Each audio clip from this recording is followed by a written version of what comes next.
시청자 여러분 안녕하십니까. 지금부터 전흑현의 안보정론을 시작하겠습니다.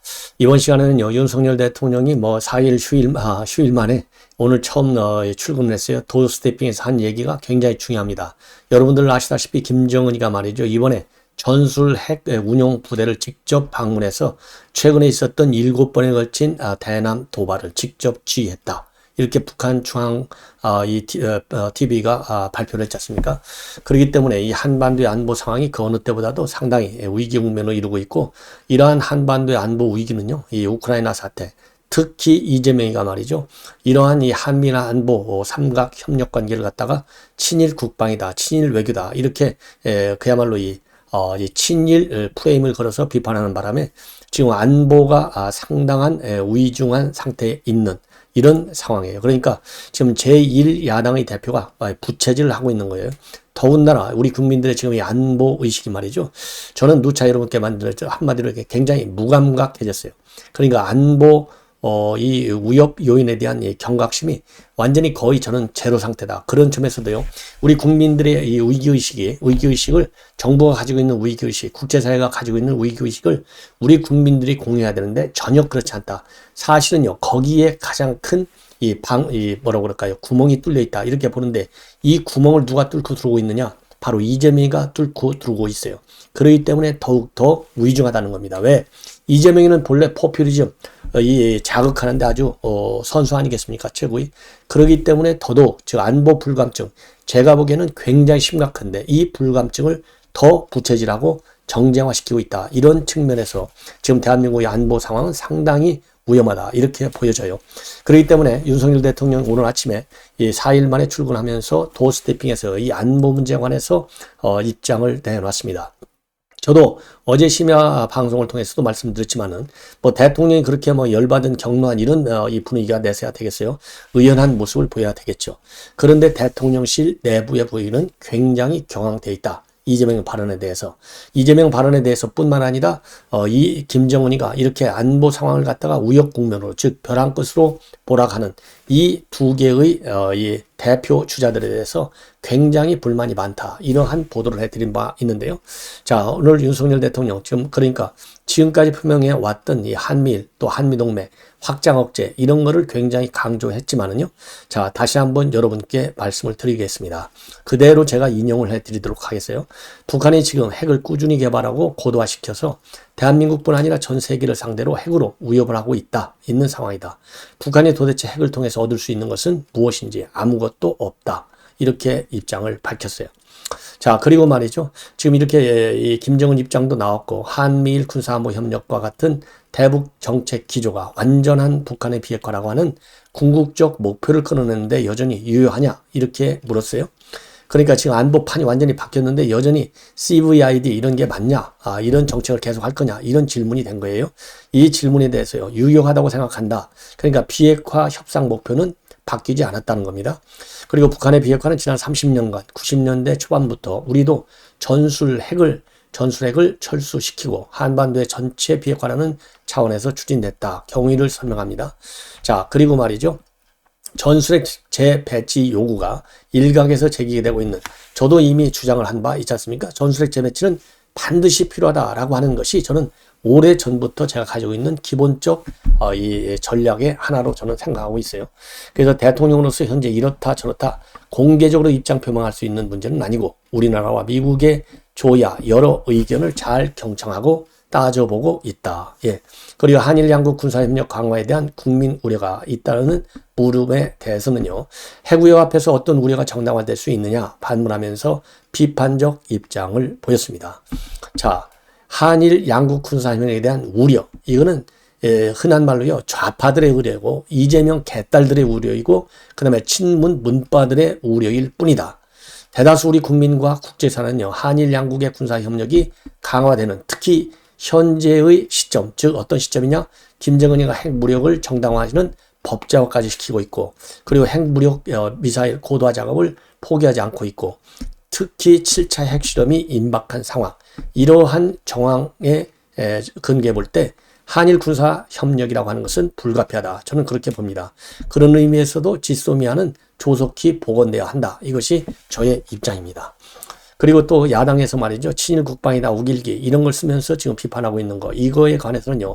현명한 국민들이 잘 판단할 거다. 그러니까 말이 말 같지 않으면 상대하지 말라고 그랬잖아요. 그러니까 이재명은 말이 말 같지 않기 때문에 내가 생각하지 않아 할 필요가 없고 국민 여러분들이 오직 잘 알겠느냐. 국민 여러분들의 현명한 판단을 믿는다. 이런 얘기예요. 그러면서요. 북핵 위협이 날로 심각해지고 있는데 굳건한 한미동맹과 한미안보협력을 바탕으로 견고한 대응 체제를 구축해서 잘 대비하고 대응해 나가겠다. 국민은 걱정하지 말고 경제활동과 생업에 진력을 다하면 된다. 자, 그래서요. 이 안보 위기가 지금 민생 경제도 살리고 나라 경제도 살려야 되는데 이재명 같은 사람의 이 발언으로 인해서 흔들릴 수 있는 거. 이게 이제 흔히 이제 안보 이 코리아 디스카운트 아니겠어요? 이 코리아 디스카운트가 현실화되는 것만큼은 국민, 즉 관민이 모두가 이 하나가 돼서 대응해야 되겠다. 이런 취지로 국민들에게 당부하는 말씀입니다. 예. 자, 이번에는요. 지금 이제 이재명 사무실에 대해서 검찰이 말이죠. 지난 6일 날 압수수색을 했다. 이것이 지금 조선일보 단독 보도로 나오고 있어요. 이날은 어떤 날이냐면요. 지금 여의도에 있는 동북아경제협회 사무실을 여의도 제2빌딩이라고 하는데 11층에 있다고 합니다. 지난 6일 날 압수수색을 했어요. 그런데 압수수색을 하면서 12층에 있는 이해찬 전 민주당 대표 사무실도 압수수색한 것으로 그렇게 조선일보가 단독 보도하고 있습니다. 자, 그래서요, 지금 동북아경제협회, 평화경제협회는 여러분들 아시다시피 이화영이가 이끈 사단 법인인데요. 2008년도에 만들었고, 이화영이는요, 이 만든 이후로 쭉 이사장을 하다가 이 평화부지사로 들어가면서 이 평화경제협회 회장 자리를 내놓은 걸로 알려지고 있고요. 그리고 이해찬 대표는 2020년 6월에 이해찬 대표가 이 대표직을 내놓으면서 이사장을 쭉 맡아오고 있는 걸로 알고 있고, 지금 이번에 압수수색한 사무실은 평화협회 사무실이 아니고 평화경제협회 사무실이 아니고 이해찬 대표의 개인 사무실로 알려져 있어요. 그러면 왜 이 사무실을 압수수색했느냐? 자, 이화영이가 말이죠. 이 법인 카드를 쌍방울로부터 이 받아가지고 이 억대 뇌물 한 2억 5천에서 3억 이 또 보도에 따라서는 한 4억 뇌물을 받은 혐의로 지금 구속되어서 수사를 받고 있어요. 근데 이 쌍방울 법카로 카드로 구입한 물품 중에 말이죠. 오디오 제품이 하나 있는데 이 오디오 제품이 이해찬 전 사무실로 배송됐다라는 겁니다. 그래서 이 오디오의 사용처를 확인하는 차원에서 압수수색을 했는데요. 이 압수수색 당시에 오디오는 찾지 못했다고 합니다. 그래서 이 쌍방울 법카 2020년 초에 샀는데요. 170만 원짜리 오디오라고 그래요.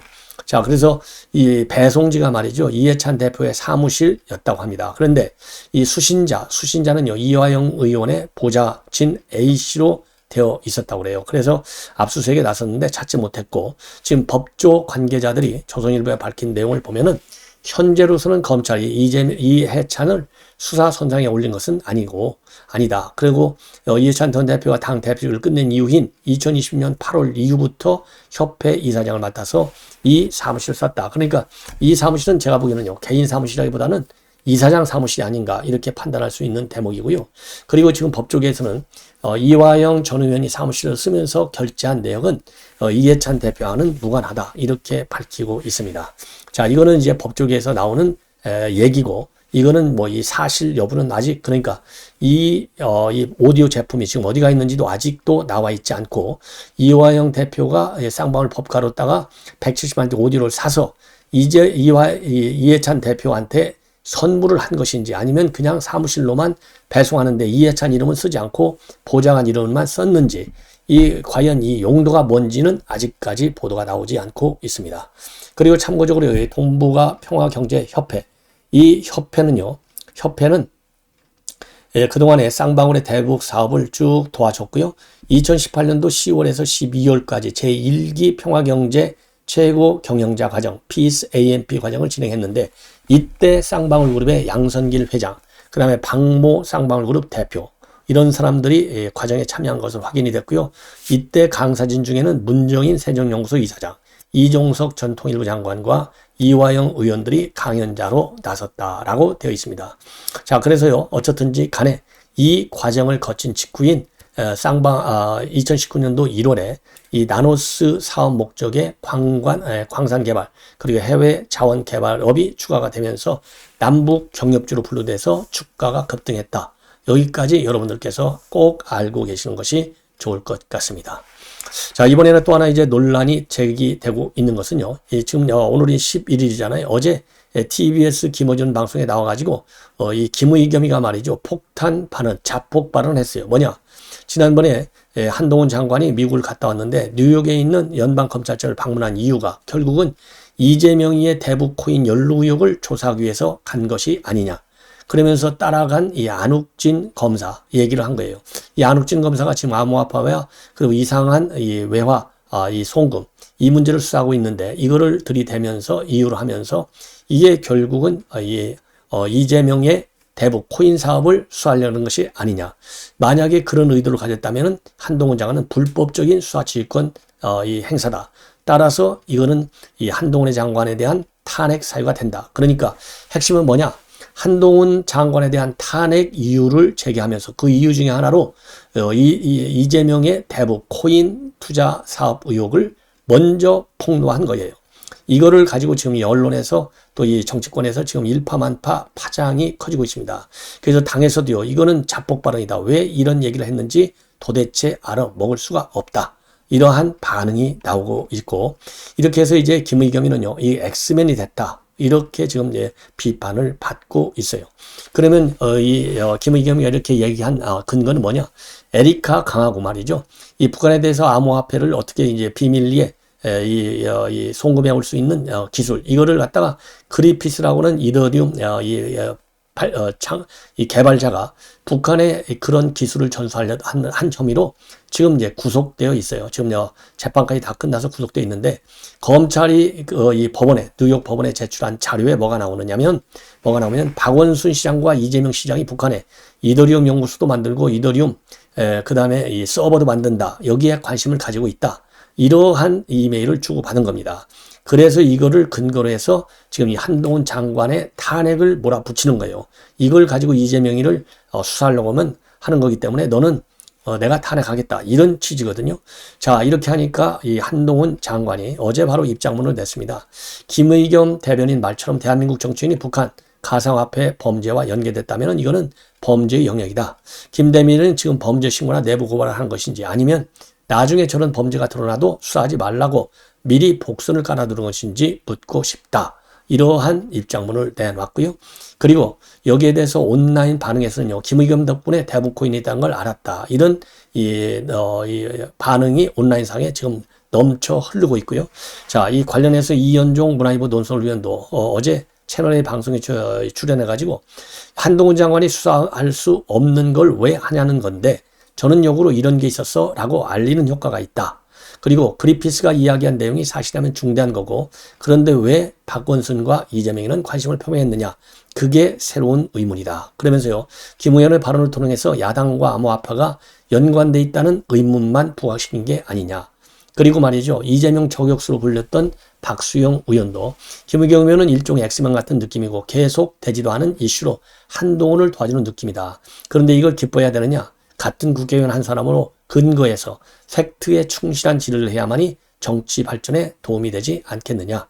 그리고 이제 이 경기도 대변인을 역임했던 이재명의 경기도 대변인을 역임했던 김홍국 정치경제 리더십 연구 소장도 이 방송에서 말이죠. 김 의원이 이 팩트를 가지고 얘기했으면 좋겠다. 이 팩트를 가지고 한 장관이 꼼짝 못해야 될 것 아니냐라고 하면서 일침을 가했습니다. 자, 그래서 민주당 지지자들도요. 왜 김의겸이가 메일에서도 직접 이재명 일으키는 얘기를 안 했는데도 불구하고 왜 굳이 먼저 이런 얘기를 꺼냈는지 도대체 알 수가 없다는 거죠. 그러면 그 당시 메일 보낸 시점이 말이죠. 2018년도 6월 29일에 주고받은 이 메일인데 여기에는요. 뭐라고만 돼 있냐면은 한국의 서울시장과 성남시장이라고만 돼 있고 이재명, 박원순 이름은 나오지 않아요. 자, 그런데 시기적으로 보면요. 2018년도 3월에 성남시장에서 퇴임을 했고 은수미가 성남시장에 7월 1일 날 취임을 했습니다. 그러니까 6월 29일 메일이 오고 갈 때는 성남시장이 비어있는 거나 마찬가지예요. 자, 그러면 이거는 상식적으로 볼 때 당연히 이재명을 언급하는 것이다 라고 해석이 되는 대목이긴 합니다. 자, 그래서 이 네티즌들 사이에서는요, 왜 이재명이라고 확인사를 해줬는지 이해할 수 없다 라는 김의견에 대한 이 비판 입장이 지금 상당히 많이 나오고 있다. 이렇게 지금 알려지고 있고요. 그리고 이러한 이 김의겸의 자폭 선언과 관련해서 진중권 교수도 말이죠. 이게 만약 사실이라면 엄청난 사건인데 정말 실체가 있는 거냐? 이러한 반응을 보이고 있습니다. 그러면서 이거야말로 왜 자폭성 폭로를 한 것인지 알 수가 없고 이 자폭성 폭로임에 분명하다. 이러한 비판적 입장을 내놓고 있습니다. 자, 이번에는 말이죠. 그야말로 이제 우리 여권의 당권 주자들의 이 입장문을 말씀을 드리겠습니다. 우선 나경원 의원이 말이죠. 이 KBS 최경영의 최강 시사 인터뷰를 통해서 이 앵커가 친윤, 비윤, 반윤 중 어디냐 이렇게 물으니까 반윤은 아닌 것 같다라는 얘기를 했어요. 자, 그러면서 특별히 어떤 그런 포지션에 대해서 고민은 안 해봤다. 그런데 얼마 전에 보니까 비윤이라고 쓰기는 하더라. 그런데 친윤은 아닌 건가? 제가 그러고 있는데 비윤이라고 쓰더라. 그러면서 친일 수밖에 없는 개인적 연도 많지 않느냐? 이러한 추가적인 앵커의 질문과 관련해서요. 정치라는 거하고 개인적인 인하고는 조금 다를 수 있는데 대통령이 성공하지 못하면 이 정권 교체를 이루어준 국민들 마음을 풀어두지 못하는 것이다. 국민들이 정권을 교체를 해주신 이유가 있다고 생각하는데 책임을 다하기 위해서는 윤 대통령이 성공해야 하지 않겠느냐. 그런 책임을 다하기 위해서 반윤은 아닌 것 같다. 그리고요, 정권 교체 성공을 위해서 당대표로 출마를 해서 보조를 맞출 생각이 있느냐. 이런 질문과 관련해서 아직 그 부분은 사실 고민을 그렇게 깊게 하지 못하고 있고 어떤 사람이 과연 필요할 것이냐에 대해서 조금 더 저도 고민을 해보겠다. 그러면서 정권 초기에 우리가 해야 할 일을 해야 하는데 그 어떤 일을 제가 함으로써 기할 수 있을까라는 그런 고민만 하고 있다라고 밝혔습니다. 그리고 유승민 의원과 관련해서는요. 정치적 계획과 꿈이 있으실 테니 그건 제가 말씀드리기는 좀 어려운 질문인 것 같다라고 밝히고 있고요. 여론조사는 함정이 굉장히 많다. 그래서 중요하긴 하지만은 그게 전부는 아니다. 그러면서 여론조사상으로 볼 때 국민의힘 지지층에서는 내가 1등을 하고 있다. 이렇게 얘기를 했고요. 그리고 유승민 전 의원이 윤석열 대통령을 비판한 것과 관련해서 우리가 대통령에게 때로는 비판적인 언급을 할 수도 있는데 정치적 계산에 의한 건지 아니면 본심인지는 잘 모르겠지만은 요즘 언급하는 것은 좀 과하다. 이러한 입장문을 내놨습니다. 기본적으로 유승민하고는요, 지금 현재 상당한 뭐라고 그럴까요? 여론조사에서 1, 2위를 다투는 그런 입장이다 보니까, 또 유승민의 최근의 발언을 보더라도, 자, 여당의 대표로 나오겠다고 하는 사람의 저게 발언이 맞느냐, 이렇게 의심이 갈 정도로 여전히 배신자 프레임에서 벗어나지 못하고 있는 배신자 DNA를 보여주고 있는 사람이 유승민이가 아닌가. 그런 점에서 나경원 전 의원의 비판에 저는 동의합니다. 자, 이러는 와중에 말이죠. 이 홍준표 시장은 또, 이 유승민과 나경원에 대해서는 알레르기적 입장을 가지고 있는 거 여러분들 뭐 다 아시지 않습니까? 자, 그래서 이 홍준표 시장이 페이북에 글을 올렸어요. 이 나경원 의원을 비판할 때는 이미지 정치를, 그리고 유승민 의원을 비판할 때는 배신의 정치를 거론하면서 아주 강한 비판문을 쓰고 있습니다. 왜냐면은요, 홍준표 시장도 여당 대표가 자기가 친한 사람이 가야 될 거 아니에요? 자기하고 조금 대척점에 있는 사람이 가면 아예 당 지원 없이 대구시장이 제대로 임무를 수행할 수 있겠습니까? 그러니까 여론전을 지금 펴고 있는 것 같아요. 반 나경원, 반 유승민 여론전을 피는 것 같습니다. 자, 페북에 올린 글을 대표적으로 말씀을 드리면 우선 이미지 정치 나경원 의원을 비판하고 있는데요. 이미지 정치는 정치판을 희화하고 겉멋에만 치중하여 국민들을 현혹하는 역기능만 초래한다. 대여 투쟁을 하는 야당이 연단에 레드카펫을 깔고 아카데미 시상식 하듯 등장하여 쇼를 할 때 그곳은 이미 야당 투쟁 장소가 아니었다. 우리가 야당할 때 그런 경우가 있었다. 절박함도 없었고 애절함도 없이 오로지 이미지 정치에만 치중한 결과 그때 우리는 총선 참패했다. 이게 말이죠. 광화문에서 조국 투쟁을 할 때 그 광화문 무대, 자동차 무대에 거기에 쭉 빨간 레드카펫이 깔려져서 황교안, 그 다음에 나경원 이 연설하는 그 무대를 비판하는 대목인 걸로 보입니다. 이거는 뭐 누가 보더라도 나경원 의원 비판하는 거죠. 그러면서 다음 총선을 앞둔 우리 당의 지도부는 나라의 명운을 건 중체대한 지도부다. 또다시 우리 당의 이미지 정치가 보라는 것은 경계해야 한다. 그리고 박근혜 정치 대통령처럼 이미지 정치의 결말이 어떠했냐. 바람 앞에 수양버들 같은 흐물거리는 리더십으로 어떻게 독하디독한 이재명 야당을 돌파하려는 거냐. 더 이상 이미지 정치에 매몰된 사람이 당을 맡아서는 곤란하다. 아주 강하게 비판하고 있어요. 그리고 유승민에 대해서는요. 악역도 않고 배신도 안 하고 강력한 리더십도 있는 제대로 된 당대표가 나왔으면 좋겠다. 배신 경력 있는 사람은 가라. 이미지 정치는 더 이상 나오지 마라. 소신 없는 수양버들은 가라. 이러면서 유승민을 비판하고 있습니다. 자, 이렇게 해서요. 여러분께 오늘 지금 시간까지 나온 당권 주자들의 입장문을 발표해 드렸습니다. 본 방송은 이걸로 마무리하고 잠시 후에 이어지는 방송 알람을 설정해서 계속 시청해 주시면 고맙겠습니다.